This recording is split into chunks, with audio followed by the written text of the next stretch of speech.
So, what this staircase behind me led to are these buildings, the mountain homes. I'm Charl De Villiers, I'm a senior architect. We are in Pretoria, South Africa, and I'm here with Hansi today. And Hansi's been very instrumental in many ways.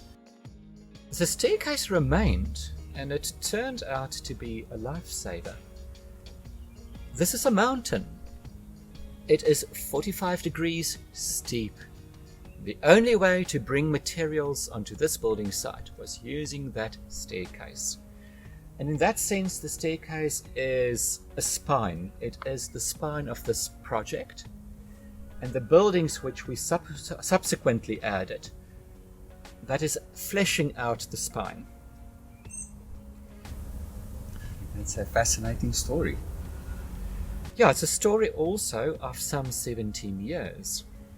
The problem is there was no earth. I brought my American client here. He loved the land, and obviously from the top you have these city center views, South Africa's Union buildings. This is the prime view in many ways in this country. And there was no earth. So we spent 10 years creating an earth.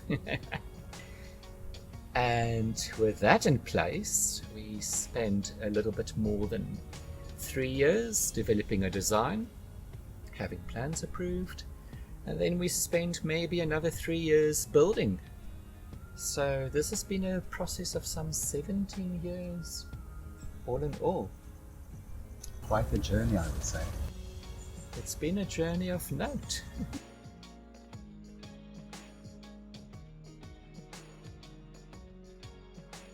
We did that by joining two distinct pieces of land.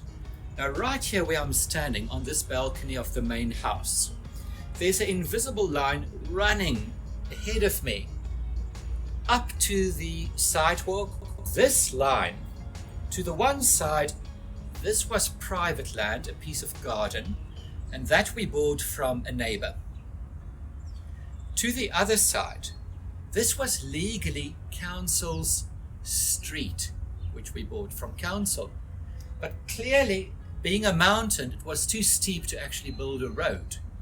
So what council did, rather than build the road, they built that pedestrian staircase, the concrete staircase, the one which is the spine for this earth, the spine for this property, the one where I said the buildings, this one, that one, really is where we fleshed out that spine.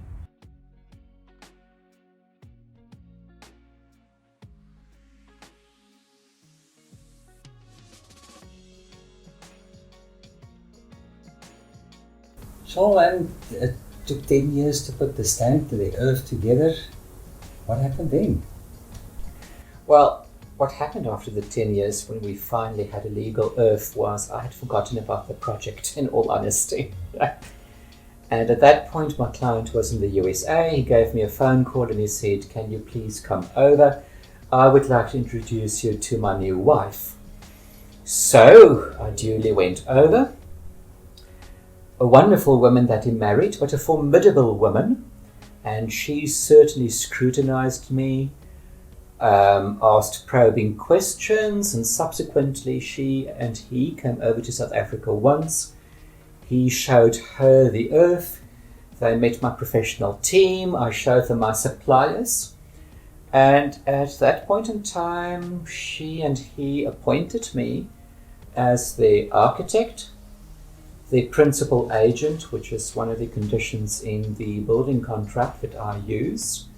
But also they gave me full power of attorney over all of these South African affairs. And then in the next 7 years, until we completed this project, I as good as never saw them again. For the whole of 7 years, we ran this project via email, which is time-consuming, tricky. It's much harder to communicate by email than in person, but we did it. There was a huge sense of trust. And on the one hand, that trust was a privilege. For example, I was allowed to apply myself freely as far as the design is concerned. The only requirement was a certain number of bedrooms, and over and above that, they left it up to me what I wanted to do with the design. But that privilege also came hand in hand with a very heavy burden of responsibility, as I made all of the choices on my own with no outside party confirming my choices, which put me at risk. Will the clients actually like what I produced? And I'm very pleased to say when he finally saw the project, he loved it. She unfortunately passed shortly before we completed here. And he kept saying to me that this project is a beautiful monument to her memory.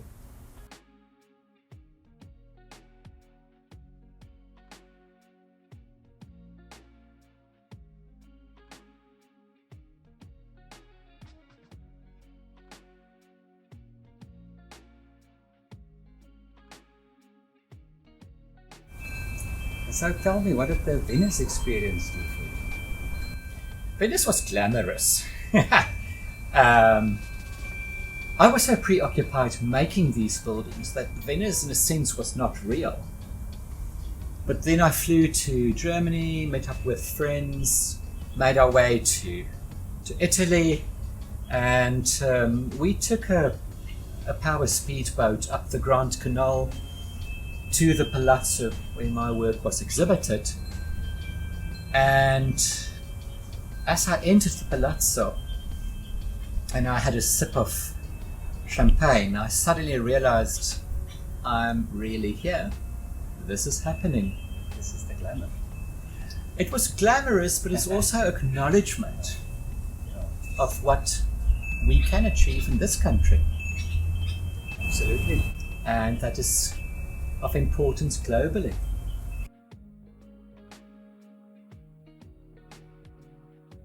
And the reason I got invited, according to the Mail and Guardian, and I'm going to read this, addresses urban densification and reuse, notably of fallow state land. So in plain English, I saw state land, this bit of road, and I saw an opportunity to put it to good use. And in a country where a lot of state land is lying not well used, that does set a kind of a precedent of some kind. And the other reason I got invited to Venice, this project represents mixed use. So it's residential, living, but it's also working, and there's also playing space. The playing space, the smaller building to my right hand side, excavated into the mountain, there's a grotto, a cave. And that grotto has been used for musical shows, intellectual talks, but it's also a so-called light seed, which is a secular sacred space dedicated to metaphysical enterprises such as light work in the shape of, say, prayer or meditation or sound work. The other reason these buildings are of interest, there is an international modernist movement, which is a global movement, and here we have a regional variation of that design style, which we refer to as the Transvaal modernism. So these buildings are in the tradition of famous Pretoria architects such as Norman Eaton, Wynand Smit. Modernism is characterized by very linear qualities. You'll see the roofs are horizontal lines. It's characterized by rectangular and square facades or elevations, and a distinct absence of applied decoration. There's no applied decoration here. Everything is functional. Generally, modernist architecture in the First World would be extremely slick, smooth, shiny. And as we are in Africa, and Africa is all about being tactile It is the dirt and the soil and the dust and the trees and the rocks. I've chosen a very tactile design language here. We have rough bricks, rough concrete, sturdy steel. And in that sense, the modernism here is localized as specifically African. It was never said outright, but I suspect the sheer drama of these buildings is another reason I got invited. One has these soaring heights, multiple stories, concrete labyrinth, brick and concrete labyrinth. They are dramatic. Absolutely.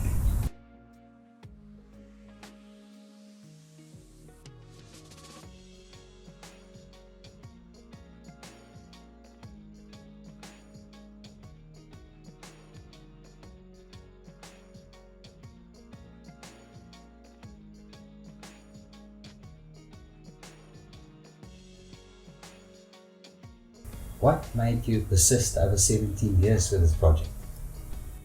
Well, Hans, one should also ask, why did my client persist for some 17 years? Look, we're on top of a mountain right now. Behind us is a nature reserve, Fort Klapperkop.